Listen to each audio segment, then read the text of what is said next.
sorry, let me go to Greg Cassidy, who's building the Mohawk model's fire station. And this, I understand, Greg, finishes up your build of this fire station. Yes, it does. This will be our last week. Okay, thank you. All right, thank you, Jim. Let me bring it all the way up.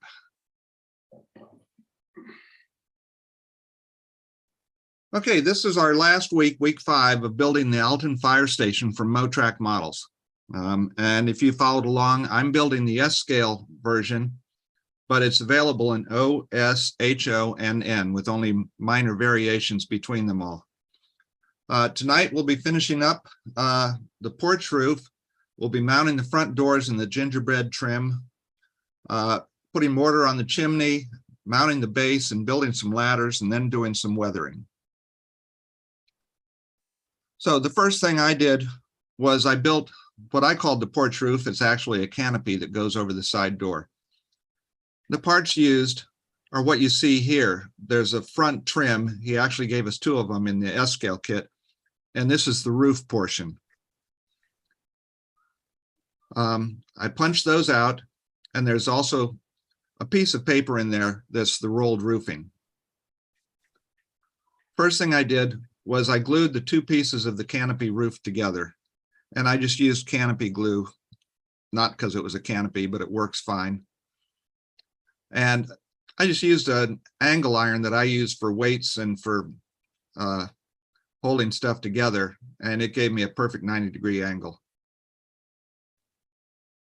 Then I painted the underside of the canopy roof gray, and I also painted the top of the rolled roofing with a light spray of gray with my airbrush. And this is how I usually do rolled roofing. What I'll do after I put a light coat of the gray on it, I sand the edge of it on a block of wood that I have, and that gives me a worn edge, and you'll see it once I put it together. Now, after painting the canopy roof, it has red trim all the way around the edge. So I painted the red on it. And then I took my sanding stick and just did a little bit of distressing on it, so it looked like the paint had been worn just a little bit. Now, when I went to put the piece of trim in, I found that having glued that together before I put it in meant I had to trim these corners. I suppose you could glue this together with the piece of trim in place. I just didn't think that far ahead, but trimming the corners worked, and I just used a piece of canopy, some canopy glue to glue the piece of trim in. And once that was all dry, I went ahead and put the stain on it, just like I've stained most of the other parts of this kit using a 100-line grease. Then I glued the canopy onto the side of the building, and I cut the pieces of rolled roofing and used canopy glue to glue them on, overlapping the worn edges.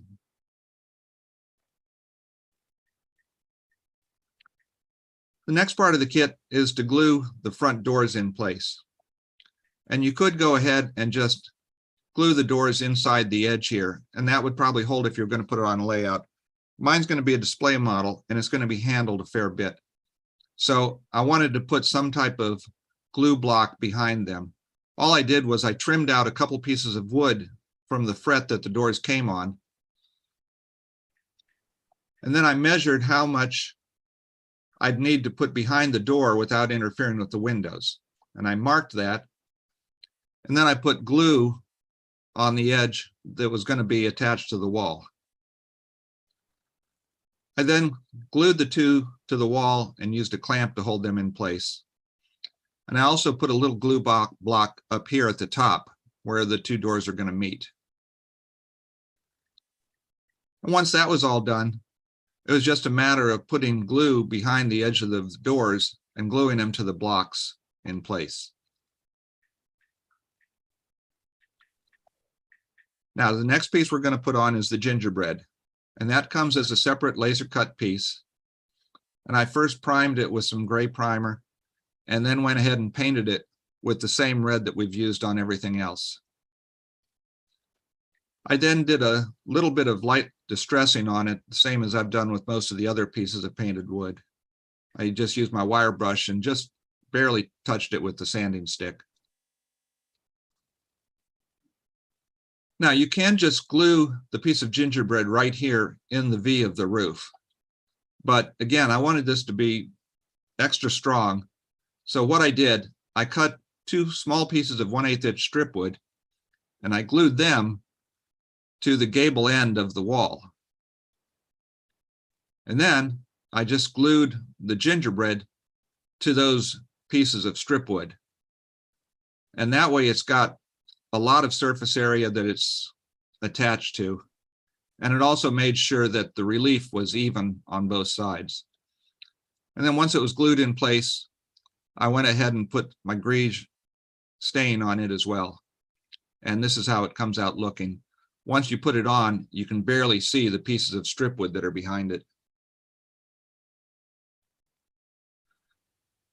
Now, with the S-scale kit, it comes with a wooden laser cut chimney. The O-scale kit also comes like that. I know that the HO kit has a plastic tissue chimney, and I'm unsure about the N-scale kit. But what I do for the wooden chimney is I first mark the center, and then I'll drill a hole in it.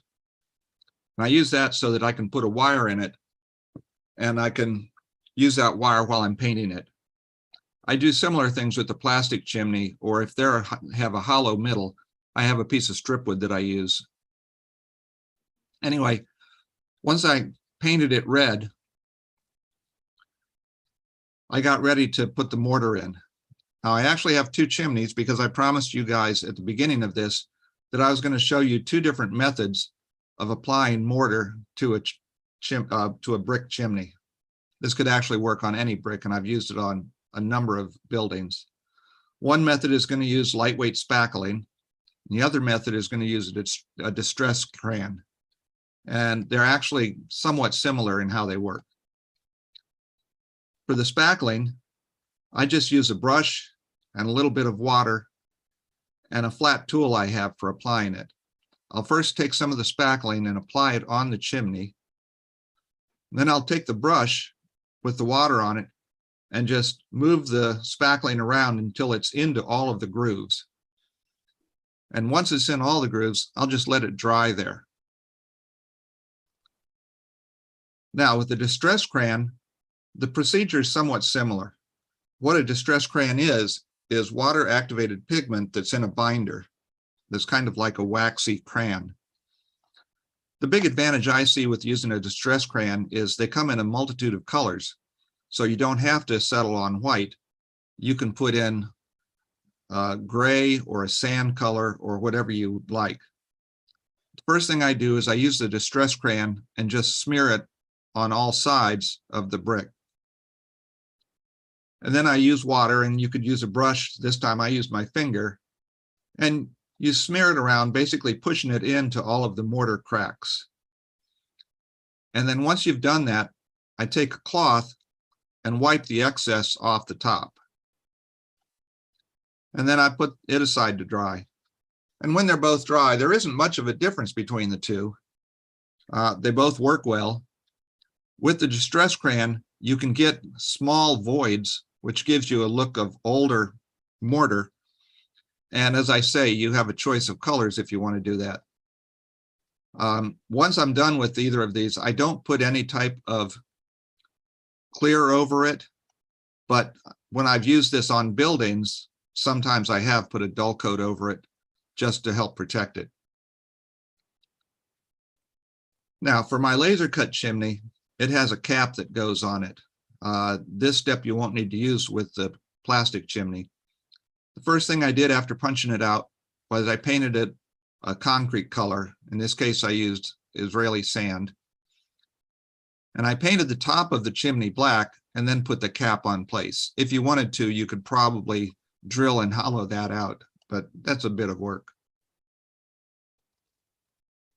Now, if you've ever tried to glue a chimney or something else into a roof where it was supposed to stand up straight, you know, sometimes even if you camber the edges of the hole that you have in there, it's hard to keep it from trying to stick out at a 90-degree angle.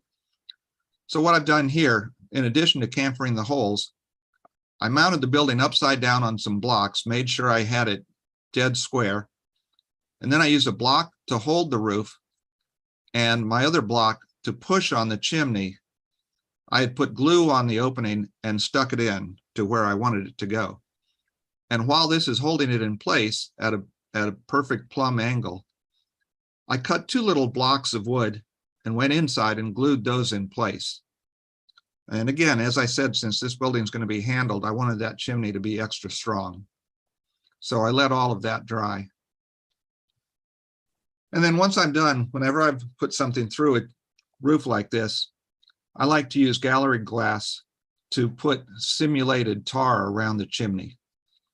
And I just use a toothpick to apply it and then let it dry in place. Now, as I showed you before with the base, you're not going to see very much of it unless you have the doors open or you're doing an interior. In my case, I did want to have a little bit of weathering where the doors are, indicating maybe vehicles had gone in and out. And that's easier to do before I glue the base onto the building. So I did that using some pigments. And now it's time to glue the building onto the base. I made sure all of the tabs fit right, which they did. And I just put glue all the way around on all 4 edges of the building and then stuck it onto the base. And if any glue squeezes out anywhere, I just use one of these little micro brushes to clean it up. Now, one of the little extras that came with this kit was a set of ladders. And I did a little bit of research, and it looks like fire department ladders around the world come in many different colors. So you could paint yours red or yellow, silver. A lot of them were just left the brown wood that they come in. I decided to paint mine red and my extension ladder silver. So for the extension ladder, what I did was glued the 2 pieces together and then took some thread and used some of the liquid PSA to glue it to the upright part, bring it around, and then glue it back down to the bottom so it looks like it's tied there. There's lots of different extension ladders. And this one came out looking like a passable one. I did a little bit of weathering on the ladders. This one, I think I did a little too much. My wife says it looks like a painter's ladder. So now that the building's all done, it's time to weather it. Many of you probably have your own favorite ways of weathering. I like to use pigments. This is a number of pigments you can buy. They come in hobby shops and art supply shops. And I have soft brushes that I use with them. I'll make little piles of whatever pigment colors I'm going to be using. And then, depending on what brush I'm using is what I'm going to be doing with it. I'll use a small narrow brush to put little streaks in places. And then I'll use a big soft brush to help blend them in.